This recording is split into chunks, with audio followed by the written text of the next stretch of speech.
Hello, welcome back for more Haskell. I was a bit worried. I thought I must be Prime Minister for this evening, but it's not my turn, so I shall wait some more. So instead, we're going to spend the next hour or so, or 1 millitruss, writing some Haskell code. Last week, to my surprise, I got call and return working. I was trying to just refactor some code and put the error handling in place everywhere. But I kind of got sidetracked in a good way into doing the into doing call and return and getting those things working. So the plan for today is to finish off the refactoring I was trying to do last week. I think it should be okay now, but I think it's just kind of mechanical, applying it to every function and then tidying some stuff up. And then if I get time, what I really want to do is look at passing parameters into functions. So call and return is part of calling a function, obviously, but you can't pass anything into it at the moment. But in order to pass stuff in, it's really just a special case of loading a local variable. So to break it up into sort of more manageable chunks, I want to look at local variables and how we represent them on stack. That's pretty straightforward, you just put them on the stack. But then how we can load values as well, which is effectively is really just pulling them off one point in the stack and copying them into another point. So that'll be the plan if I finish all the refactoring. If we get around to it, I'm going to follow the, I hope we can see this, I'm going to follow the guide in crafting interpreters, the way that they did local variables. I'm not going to follow this one, the monocompiler in C, mostly because the monocompiler implementation C is register based. So a lot of the time they're not storing stuff on the stack, they're just working out which register is free to put a variable into. And also because the crafting interpreter's book is much better, it's a lot more readable, so it's probably a better place to start from. But that's optimistic, that's hoping I get that far. So let's do the refactoring first. So I've ended up now in a position where I have, I originally had run, and run is basically just calling step until the CPU halts. So you hit a halt instruction, either when there's the instruction in the program or we hit an error. And I've been writing run prime to replace it. I guess I'm just going to swap the names over at the end. It's doing exactly the same thing, but it's calling step prime, and step prime is the one that has the error handling. So we call go, which runs these instructions, and then it checks to see whether we got an error back, and if we got an error back, we halt the CPU and record the error. And if we didn't get an error, then we just carry on. We kind of we return the new state of the CPU, and then step gets called again from the run function. So I've moved halt, push, call, and return over. Things I haven't moved yet are halt and push are done. I haven't done these operations. So add, subtract, and multiply. Now I'm hoping these will be quick because they're all just special cases, specializations of step op. So I'm hoping, oops, I can forget how my keyboard layout works. I can use step op prime, which I'll go in a minute, which should just be add, subtract, and multiply, but it's going to return either CPU error, or either VM error, I think it is, or it'll return the result. And there are no errors that these can return, so it's going to be, it's simply a case of write and then the result we would have returned before. So if I go to definition of step op, I should just be able to copy this, and we'll make it step op prime, and this is going to return oops, either, I think it's a VM error, is it VM error? Yeah, VM error, or a new CPU. Oh, it can return an error. Okay, so the bin op could return an error. That's interesting. So bin op, I'm going to place a bin up prime, I guess, to return the error. Wait, it already returns an error. Well, then I can just return that.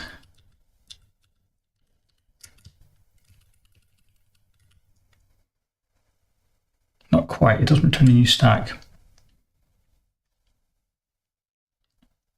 Okay, undo that. So then what I can do is I can say S, what is S? So that's a new stack. Oh, I moved keys around. Did I move there? Yep. S is s.binup op CPU stack. I might call this new stack. No, I won't. I'm going to leave it as S. I think that should be okay. And then we can say just that. Outdent it.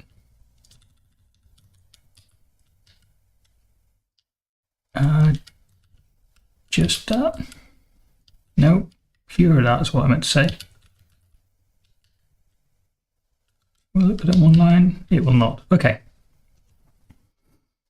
So what are we doing here? We're calling binup, which already returns the error. If it's not successful, it'll just throw the error, keep throwing it. But if it is successful, then we just update the stack to be the new stack and move the instruction pointer forward by 1. Okay. I can go back in time and write a test before I write this, maybe.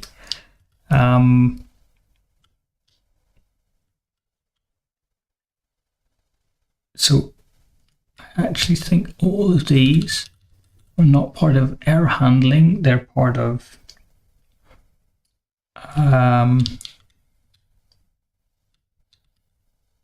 these are all part of just return, basically. So I can, oops, another block here, which is, this is going to be, I guess binary operations. I just had some tests for these things. There, yep. So binary operations will say it has numbers.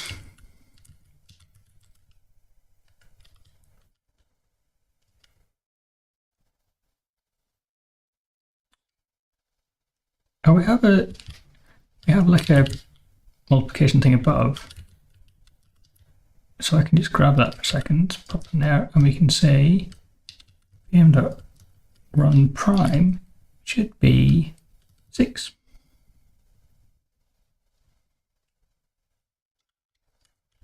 So we need an int block here. It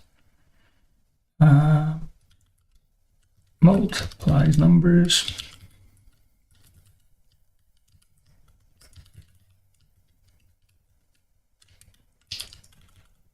Okay, and then we can add these for addition and what else we have? Do we have subtraction? Yes.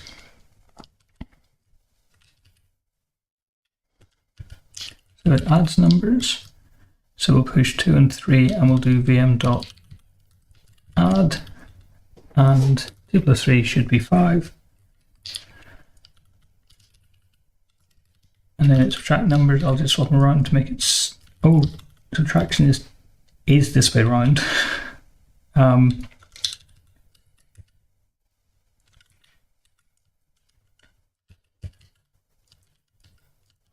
on. I think it will subtract 2 from 3. I guess the test will fail if it doesn't. So I think this should be 1 and not -1. I think that's the case. So we'll see if these new tests run. We have a whole bunch of tests that are still failing. I might try and fix or delete those. So no, it is the way around. It is left to right. Okay, so we got the -1 going on.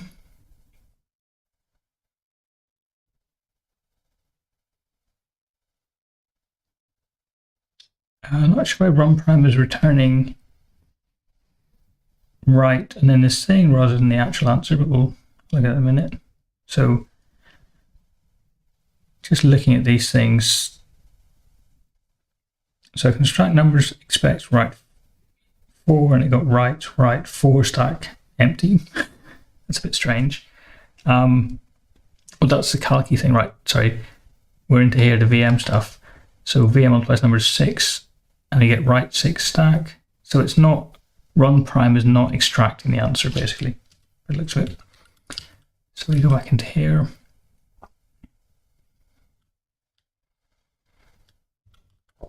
So result, what does result do?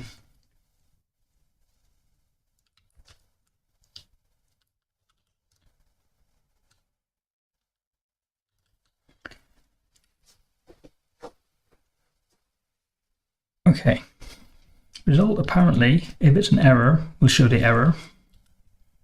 Otherwise, it'll take the CPU stack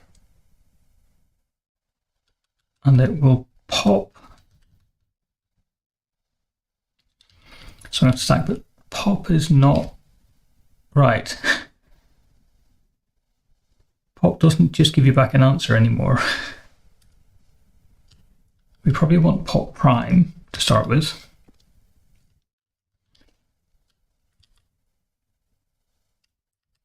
But we want to show it in some safe way.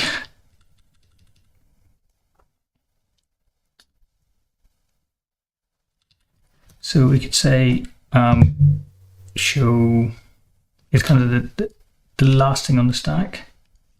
So we could say stack top, stack head, or something like that.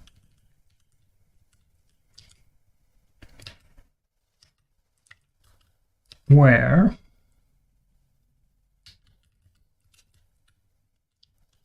stack top is case pop. Hi, Thomas. We're going to pop this and we'll say if this returns an error, so this will be left error, then we will just show the error. I guess we'll show the error, and then right of some value, probably show the value. So let's get rid of these. We'll just have show in one place. Oh,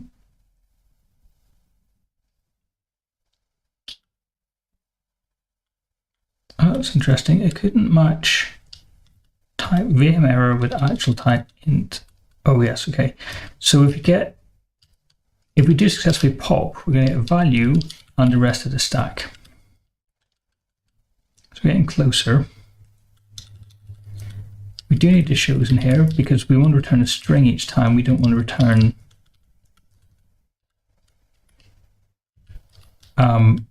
we don't return the either type. The whole point of this is we're sort of taking either type and turning it into some representation of that. Okay, so I run the tests again. I am hoping for fewer errors. So subtracting numbers doesn't work.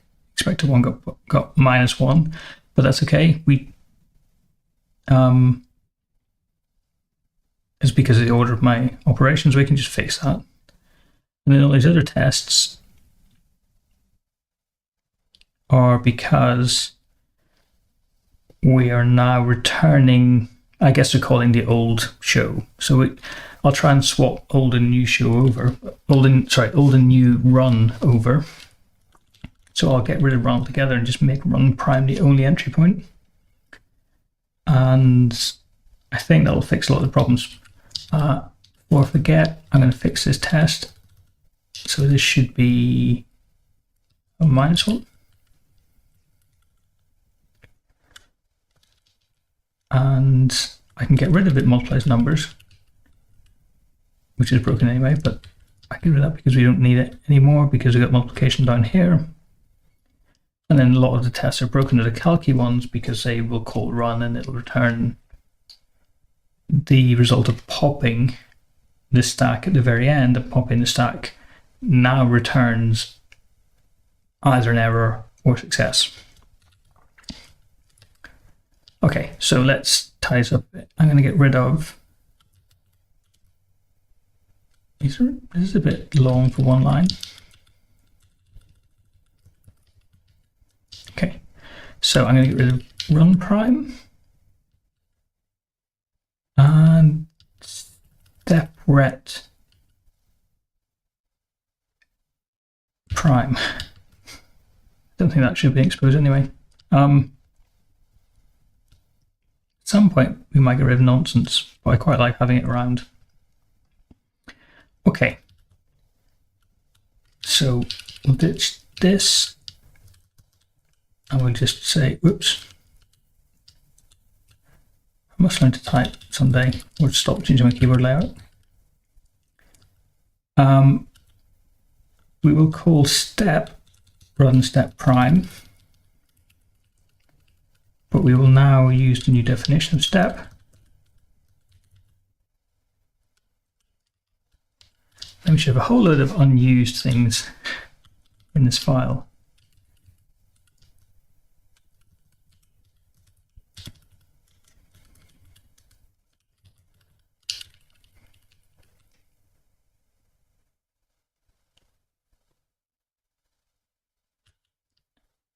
Oh, that one used the other one. Thomas, what are you doing first time? What am I building? I'm building a really complicated calculator, but I'm building it to learn about building a stack-based virtual machine and learning how to implement that in Haskell. So the idea is that we can take some arithmetic expression like 1 plus 2, and when I join everything together again, it will compile it down to bytecode and then run that bytecode on a stack-based virtual machine, which is the bit of code I'm looking at the moment. And I got it to the point where it could do very simple adding numbers together, which was enough to get the stack-based VM working in the first place, but it's not super interesting. So the next thing I'm trying to do, and have been trying to do for quite some time, is to add functions to that. So you could define a function, and then you could use it in your simple arithmetic expression. And I've gotten to the point where I have 2 of the bytecode instructions for functions working. I can call a function, and I can return from the end of that function. I can show you the programs for these actually in the specs. So calling a function is here. So it's calling the function by jumping to instruction 3, which is this one. Then it pushes 5 onto the stack and then immediately returns. It's not doing anything interesting with that return value. When I get that working, I want to start looking at getting passing parameters into functions. I think it's the next step. And to do that, that's a special case of local variables. So I'm going to get local variables working first, then look at adapting that slightly to use it for passing parameters into functions. Yeah, and then I'll link this back up to the front end. I do have a bit more to the compiler, I think. I haven't looked at this code for a while actually, but we have this idea that we tokenize, we can take an input string, we can tokenize it, and then this current code generation or bytecode generation is very simple. It doesn't code with anything other than a very simple arithmetic expression, but I want to make it more complicated so it can actually compile functions. So that's what I'm working on, and it's going to take me a long time. But yeah, at the minute I'm just working through, I got call and return working last time, and I'm just working through trying to get, we're just trying to tidy up the code. Part of call and return was adding this error handling. So all my functions return either VM error or CPU, and it took me a while to work out how to use that properly.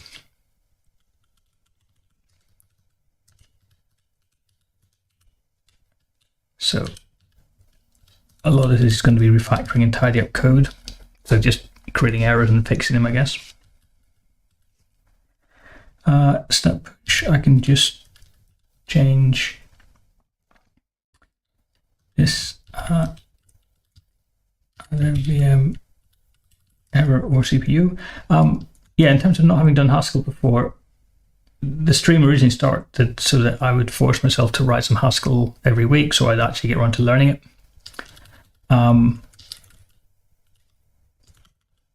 So my Haskell is not great, and occasionally I'll get very stuck. Makes it more fun, right? It is to learn it as I go along. So my Haskell is definitely better than it used to be, but it's not perfect yet.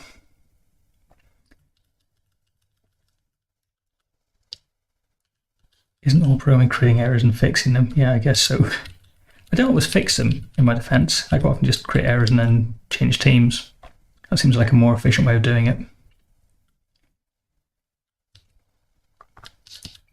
Okay, my tracing used step prime, but now I can use step. And I think we're good. Probably not good. Let's go back to VM spec. Just run, of course, yep. These are all calling VM run directly, or VM run prime.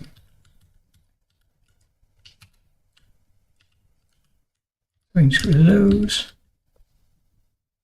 Then we run the tests again. Some of these should work. All of them worked. Cool. It's a good place to be in. Okay, just before I move on, how are we doing for time? Good. Before I move on, I want to go and tidy up some stuff in the stack. So we have pop and pop prime. So I'll do the same thing of getting rid of the prime functions. Let me just delete that. And then those. Which means I've now broken some stuff in the VM because it's calling pop prime.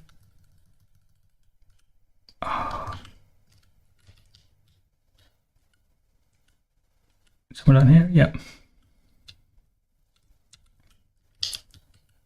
Then we got ret prime as well, this is the thing.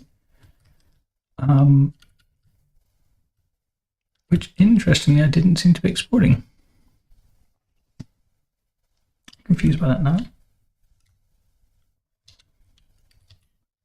I shouldn't have been able to call that. What am I missing here? I'm missing the point where I'm very obviously exporting it. That's what I was missing. Okay. So this definition of return does not work. This definition of return I kind of hate.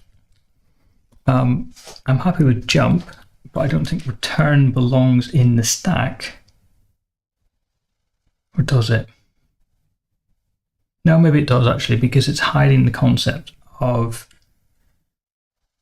storing the stack pointer or the return. Is it that right? Yes, it's hiding the fact that I'm storing the old stack pointer, previous stack pointer, at a particular point in the stack. Okay. So maybe I'm done. I've got a couple of errors left, so let's, oops. Would it be there? So step ret is still using this. One more to go. Not that one, this one. Okay, I had a test, I see, for the stack itself.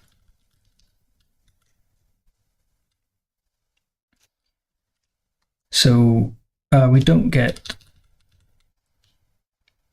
right stack back, do we not? Did I delete the wrong piece of code? No, we do. We get either VM error or int stack.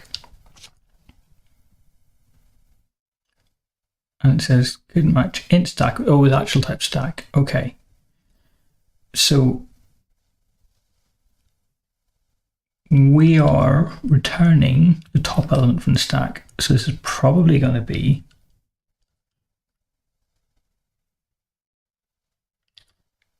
something, so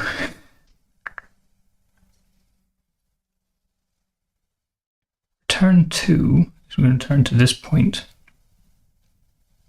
No, 0, 1, 2. I think it's actually going to return 3, which is the thing off the top of the stack. I think it is. And then those things. I'll just run the test and see if that's right. No.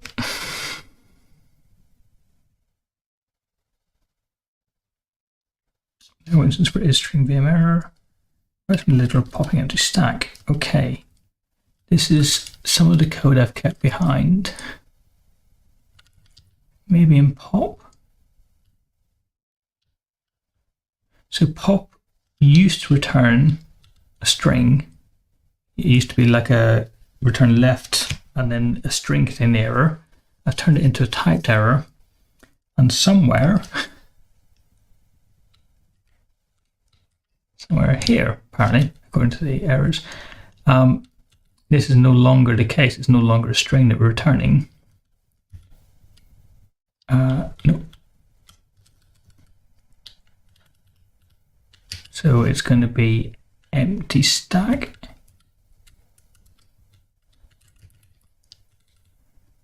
And I need to import that. Okay, still got 2 errors left. Oh, it's just, I don't know why it's going to use one at a time.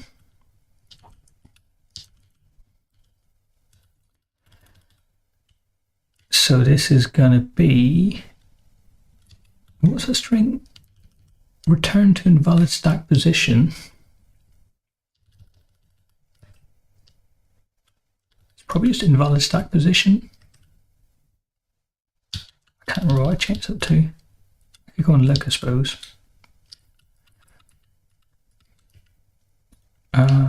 Invalid stack position.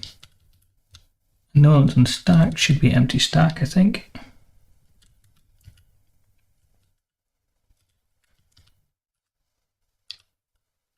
Okay, I think that's it.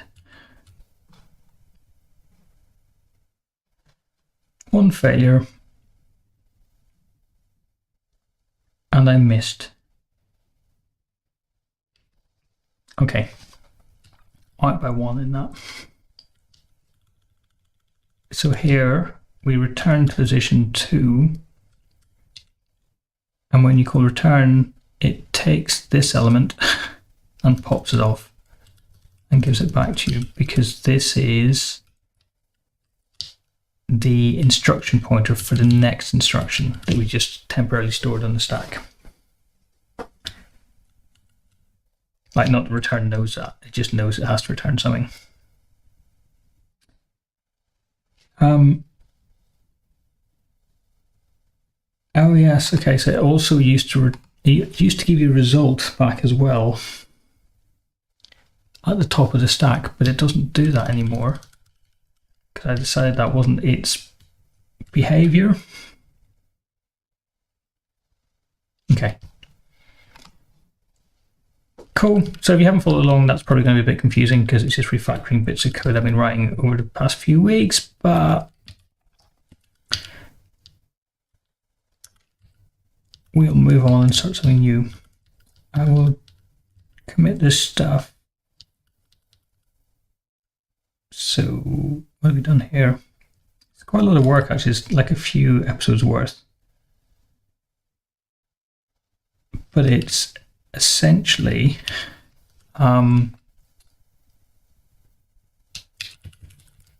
it's fixing call and return.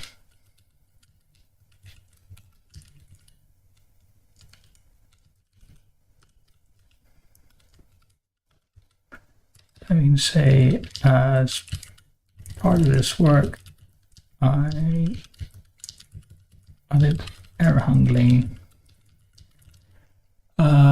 to the VM steps.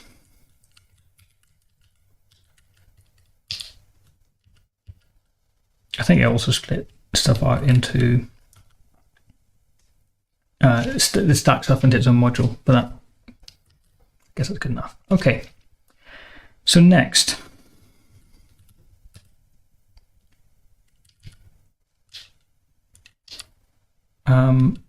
Let's go to this. Let's go to simple plan. No. Let's go back to plan. Delete all of this. Is that right? Got an example of kind of the thing I want to write. Here's where we want to end up, I think. So it's got defining a function and then calling the function. Function's inserting because I got branching inside as well, which is a little way off. Okay. So these parameters that we're passing in are effectively values that will, at this point at the call site, are going to be pushed onto the stack. And they will form part of the stack frame for the function itself.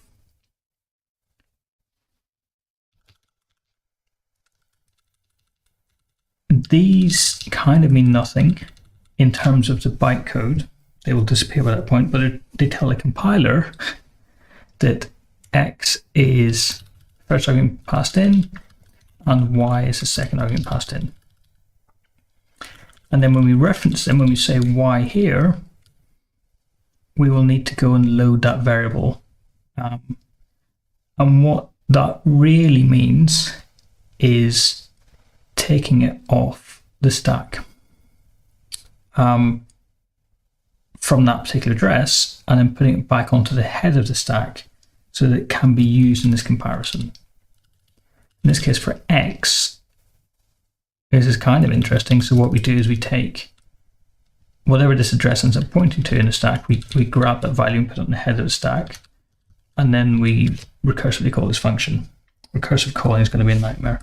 I obviously put this in place to annoy myself, or to make life hard for myself. Let's have a little think about the stack when we do calling. It's fancy iPad time. So, how does this work? So imagine our stack. Imagine the stack. So it's just a list of values. And let's say arbitrarily we have like 7 and 9 in our stack. Okay. So our instructions might be something like, to do this would be push 7 and then push 9. I don't know why it would do this. I just want something on the stack. It's kind of not super interesting for now. Then we'd say call and then some value. So it actually wouldn't be X. It doesn't say X. Let's say the value happens to be 11. So that's the instruction we're going to call. Doesn't really matter what that is. The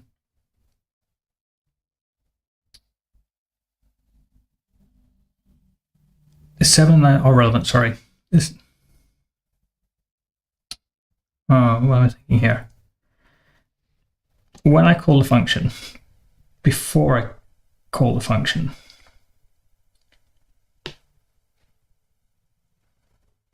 what I want to do is take the arguments to the function and push them onto the stack. So in the example on screen, example here, where I'm calling power with 2 and 5, I will want to push 2 onto the stack. In fact, I'm going to flip this around because it's going to make my life slightly easier. I'm going to push 5 onto the stack, and then I'm going to push 2 onto the stack. Sorry for handwriting.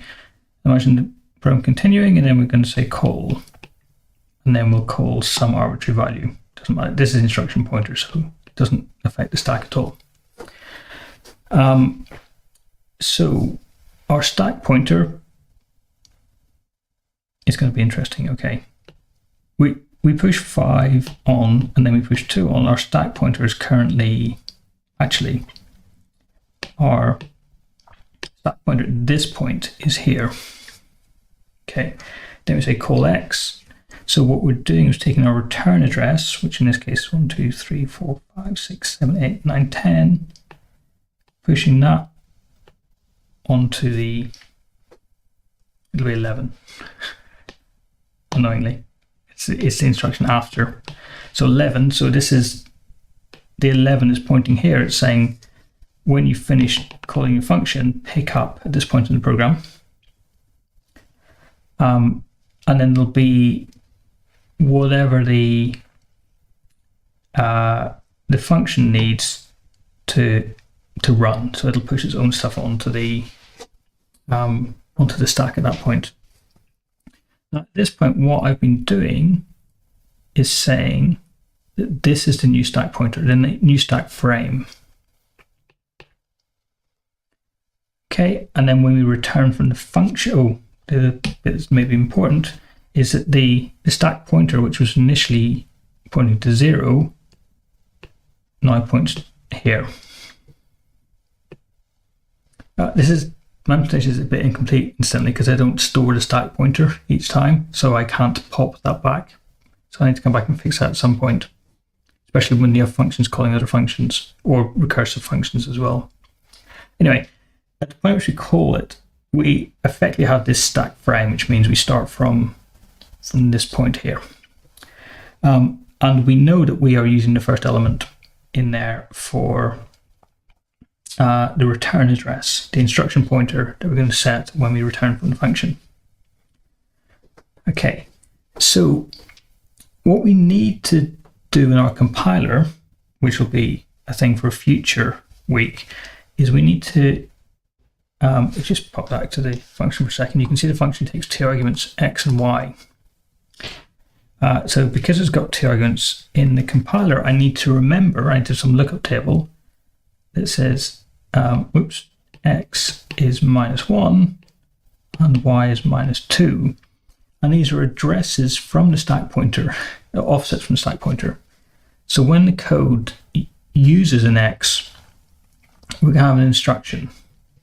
So when the code says, when the code references x, let me zoom in there, maybe not zoom, we want an instruction that says load, and then it's got an operand, which is -1. And what that is going to do is go to the stack pointer, go back 1 from it. So this is going to be -1, this is going to be -2. It's going to go to -1. So when you use x, it'll translate onto the load -1. It'll take that value and put it at the head of the stack. So if you said, for example, x plus y, when it sees x, if you said x plus y, it would translate that into yx plus. So what it would actually do, it's not 2 at all, it would be, because it's yx plus, it would be load -2, and then load -1, oops, and then instruction for plus. So load -2 would go and grab the value 5 and put it into there, and then load -1 would grab the value 2 and put it into there. And then plus, the way plus works is it pops these 2 things off, adds them together, and pushes the result back onto the stack. So the 5, the 2 disappear, all these messy lines, and the result gets pushed onto the stack, which is 7. And then you can call return, and this value 7 will be moved. It actually needs to be moved back to here. So when we pop the stack as part of return, we'll need to know how many extra things we need to, how many parameters were passed in, so we can go that far back. Okay. I don't know how that's going to work at this point. I don't know how we cope with returning to the correct point. I don't know how the instruction would know, like our return would know that there are 2 extra parameters it has to care about. But that's for future, I can work that out. We'll read more of my book. Okay, so that's what we want to do with parameters. But part of that was the load instruction. And you can imagine a simpler program which says something like a equals, where would I put equals on my keyboard? No. There it is. Okay. A equals 5, B equals 4, and then you might say something like A plus B. That could be a simple program to run. So how does this work from a stack point of view? This is simpler for sure, but it's not radically different. Okay, so the instruction set we should end up with is push and then the operand of 5, and then push and then the operand of 4. So these are the simple steps that we have initially.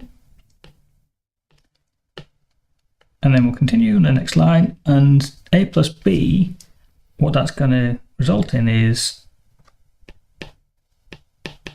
load and then some X. We'll come back to X in a second. And another instruction which is load and then Y. So this is loading, I think it's B and then A. And then you have an instruction which is plus. And then you have an instruction which is halt, because that's the end of our program.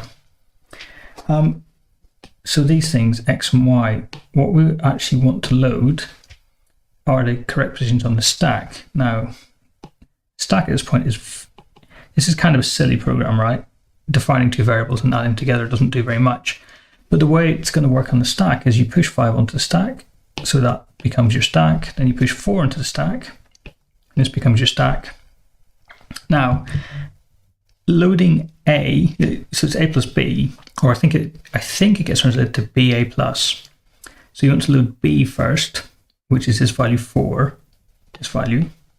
So what we're going to do is load that position of the stack. So stack's going to go 0, 1, 2, 3, 4, and so on. But 0 indexed is the important thing here. So the index of 4 is 1. And then we're going to load A, which is being put in at position 0. So when you run the execute load 1, it's going to go to that position, just push onto the head of the stack. And then you're going to load A, which is position 0, so you're going to load 5.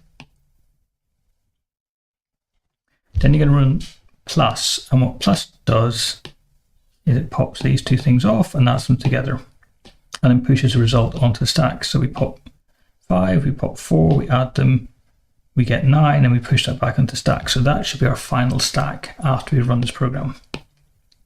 But we should have this interim period where it doubles in length, like we repeat the A and B.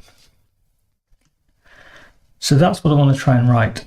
I'm obviously not going to write it in 15 minutes. What I might do is write a test for it that fails and create the operations, like define the operations, give them numbers basically.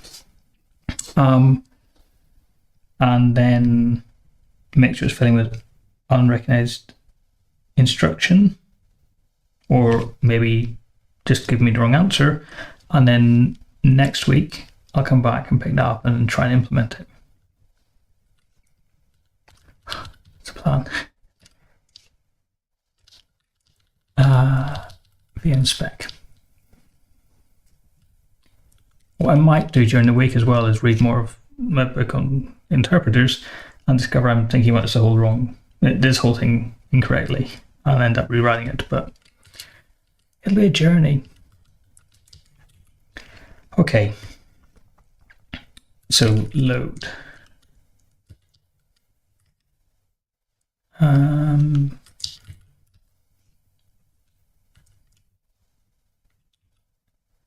So what do we want to do? It's a little bit awkward because when you run a program, you just see the final result.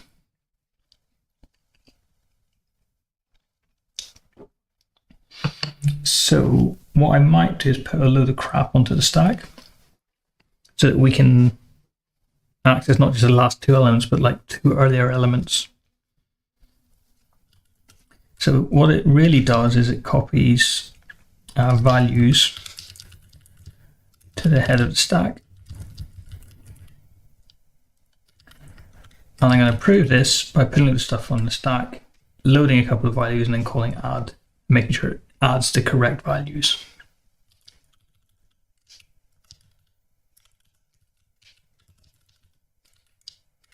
So we'll have a program where I'm basically going to push a whole bunch of stuff.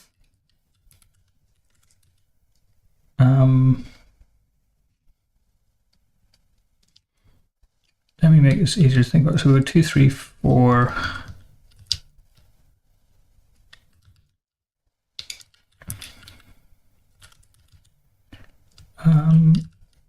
2, 3, 4, and 5. I guess that should be enough. Then we'll do.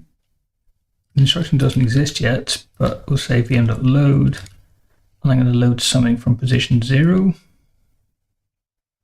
which I think should be 2. And then vm.load position, let's go 2. So it should be 2 and 4 to get loaded. Then we will add them. And then conveniently the answer should be 6. Okay, so just fix a couple of errors so it will at least compile. In my list of instructions, I'm going to say load is 0x07. Just define its type up here. And we will export it.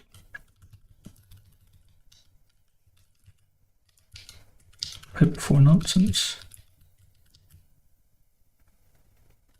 Okay. And then it should at least compile.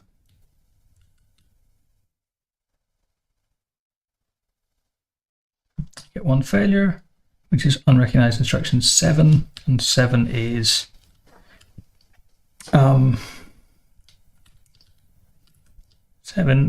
load. Okay, makes sense. I can move a little bit further than that, so we can say here we can save instruction is load, then let's say step load, and we just give it CPU. It doesn't need anything else, I don't think. Doesn't need to know the operator. It doesn't need to know the program. It doesn't care about the program, which is going to load. Okay, and I will say step load. What does this do? It goes from CPU to either a VM error or, in that case, a new CPU. Just say step load of CPU is CPU. We're not doing anything, so when you say step load equals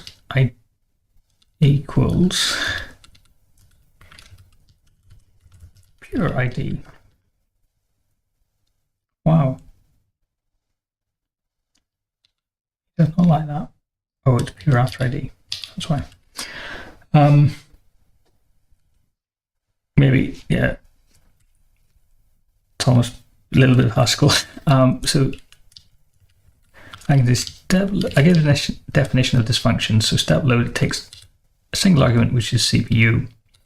So binding it to a variable name there, and you give a definition of that. And all I want to do is give back the CPU, so we don't change it at all. Unfortunately, types don't line up. So the type that we're taking in is CPU. Type returning is either an error or a CPU. The way the either type works is it has two different constructors. If it's an error, you say left, and then you give it some kind of error. So here you could say something like no stack or empty stack, I think it was. I can't type it, but I can think it. So we can say always return an error, or return an error in this case. There's a helper for this as well, which is exactly the same thing, but it's throw error. Just makes it a little bit clearer sometimes that we've hit an error. If I want to return a non-error thing, I use the data constructor write. And then you give it a value, so in this case CPU. For reasons, I can also write that as pure CPU. But I don't really need to repeat the word CPU. So to go from CPU to CPU, that's the same as a function called ID, which has to type something like A to A, and the ID of A is equal to A. So the definition of the definition of load step is just a specialized form of ID. So we can just use ID in its place. We can say the definition of load step is just ID. But the problem with that is we're not dealing with the types properly. So we would say run ID on the thing that gets passed in, and then run pure on the result of ID, which is the same thing as saying run write on the result of ID. So this is a function which does nothing. It doesn't implement load yet. It's just there so that when I run the VM, it will not error because it doesn't know the instruction, but it won't do anything. Because we're not doing anything, so the loads are not doing anything, our stack should end in 4 and 5. When we add them together, we should get 9 rather than 6. That's what I'm hoping will happen. Okay, stop that. I'm going to quickly add a helper for this. So something happened. This is actually a crap definition because it doesn't move the instruction pointer forward. So in my program, when we hit load, we hit a different color. When we hit load, so when we hit this point, the instruction pointer hasn't moved, which means that when we do the next step, the instruction pointer is in the same place, so it runs load again. And then we do the next step, the instruction pointer is in the same place, which means we do load again, and so on, right? So I can't just return the same CPU. I need to advance the instruction pointer, which is what this is doing. I actually want to advance it by 2. It'll be the same as pushing it. Yeah, advance it by 2. The reason to advance it by 2 is you advance it once for the instruction itself, which is load, and then once more for the operand of that instruction. So this is going to be pure CPU. But inside here, we're going to modify it to set the CPU IP. Sorry, I need to pass in the variable now. I can't be as clever. CPU IP is equal to the previous CPU IP, so we're going to need to get that out.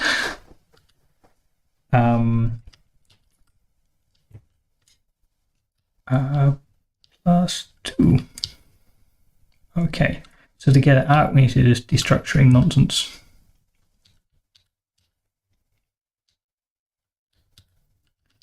just copy off lot, paste it in there.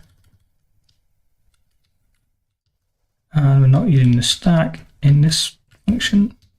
So this will, okay, the definition of CPU up here is a record with these fields, like extract and go with these values. I've done it again, I left an iPad for ages, damn it. Okay, I had to change the definition of load step so that we return the CPU gets passed in, but with the instruction pointer +2. And this destructuring is going to the CPU record. The record contains these fields, these members, I guess, and the instruction pointer is one of them. So what the syntax is saying is match CPU, match the field CPU IP, and put it into a variable for me called CPU IP, which I'm using over here. So we're taking the existing value, adding 2 onto it, updating the value in this record, or what really is putting a new CPU with that value set to the old value +2. Okay, run it again. This at least fails properly, the way I wanted it to, so we get 9 back rather than 6, which is cool. One thing I want to do next week, maybe, if I remember, I don't know. I want to stop this infinite looping. So what I might do is just have like some kind of instruction count, and when it hits 1,000, I'll just stop. Which will mean updating run and run trace, but I'm not going to do that now. I think what I'm going to do now is stop. So I have my spec, which has got the definition of load. It's got the correct answer and it's got the failing case. So good place to pick up next week. I'll come back and make that work. Okay then. So thank you very much for watching along. And then hopefully see you next week and we'll try and get load working. Goodbye.